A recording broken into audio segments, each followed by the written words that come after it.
Hamas has denounced the most heinous types of psychological and physical torture that Palestinians have been exposed to in Israeli jails.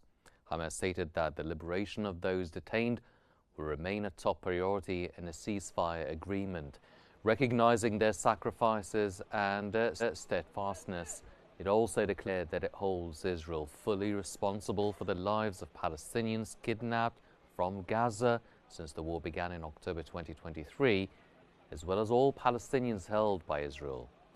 Hamas further called on human rights and humanitarian organizations to expose the Israeli occupation's crimes against Palestinian detainees throughout the West Bank and Jerusalem, as well as those abducted from the Gaza Strip.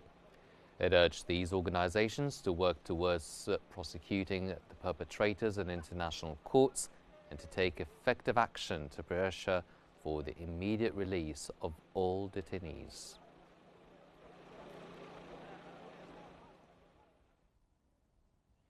Israeli Defense Minister Israel Katz has said Israel will not allow any humanitarian aid to enter Gaza. In a statement, Katz added that no preparations are being made to bring supplies into the Strip. He said the blockade was a way of putting pressure on Hamas. Israel has blocked food, medicine, and other critical supplies from entering the Strip for more than 6 weeks.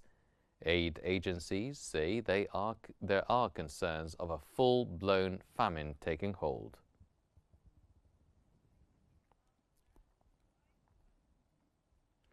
The United Nations has said Israel has briefed the agency and humanitarian aid supplies on a new authorization mechanism that would introduce greater control over aid delivery in Gaza by Israeli forces. The UN stated that aid organizations already have mechanisms to ensure that aid is not diverted and that they are ready to deliver assistance to those most in need based on humanitarian principles. The UN stated that aid delivery into Gaza has been obstructed for far too long. It warned that granting further control over aid operations to a party involved in the conflict could jeopardize the delivery of assistance to the most vulnerable, especially at a time when it is most urgently needed.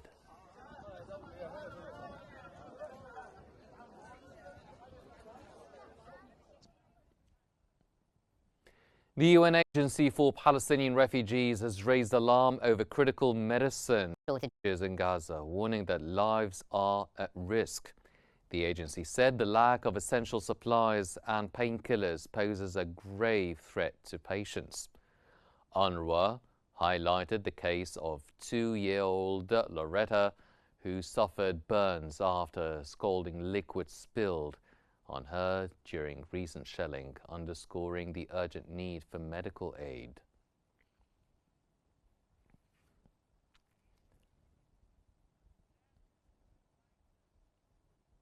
The Palestinian Ministry of Foreign Affairs has strongly condemned Israeli Prime Minister Benjamin Netanyahu's recent incursion into northern Gaza, describing it as a move to deepen displacement and expand military operations. According to the ministry, the action appears aimed at evading ceasefire obligations and undermining the authority of the International Court of Justice.